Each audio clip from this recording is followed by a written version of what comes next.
We're going to establish a staging area in Senegal to help distribute personnel and aid on the ground more quickly. We are going to create a new training site to train thousands of health workers so they can effectively and safely care for more patients. Personnel from the U.S. Public Health Service will deploy to the new field hospitals that we're setting up in Liberia. And USAID will join with international partners and local communities in a community care campaign to distribute supplies and information kits to hundreds of thousands of families so they can better protect themselves. We're also going to build additional treatment units, including new isolation spaces and more than 1,000 beds. And in all our efforts, the safety of our personnel will remain a top priority.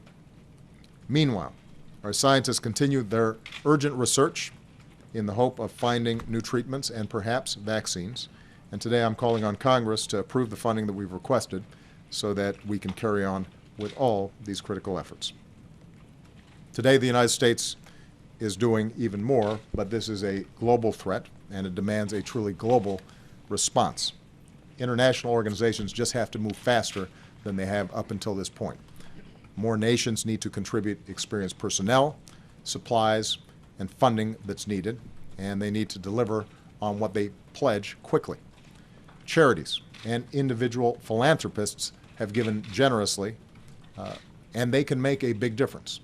And so we're not restricting these efforts to governmental organizations. We also need NGOs and private philanthropies to work with us in a coordinated fashion in order to maximize the impact of our response.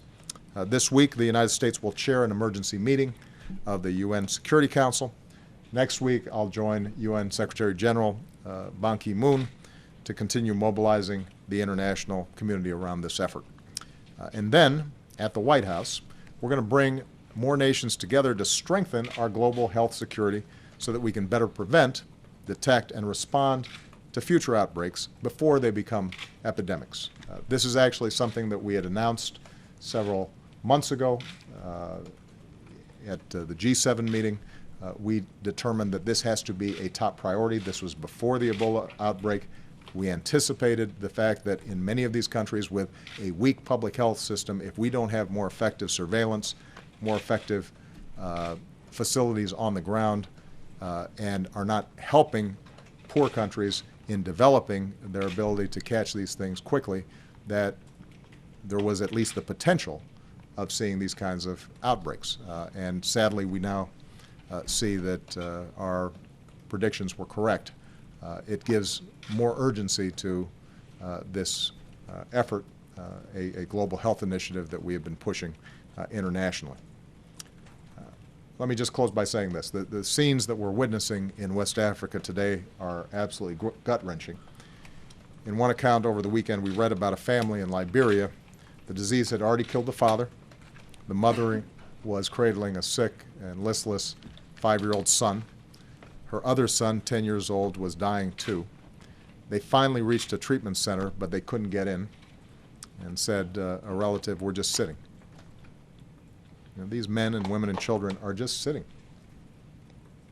waiting to die, right now. And it doesn't have to be this way. The reality is that this epidemic is going to get worse before it gets better, but right now, the world still has an opportunity to save countless lives. Right now, the world has the responsibility to act, to step up, and to do more.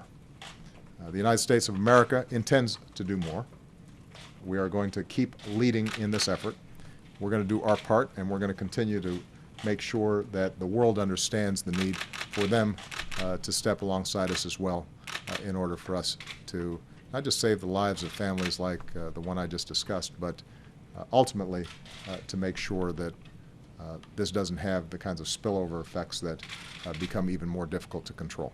So thank you very much to the entire team that's already doing this work, and please know that you've got your President and Commander-in-Chief behind you. Thank you.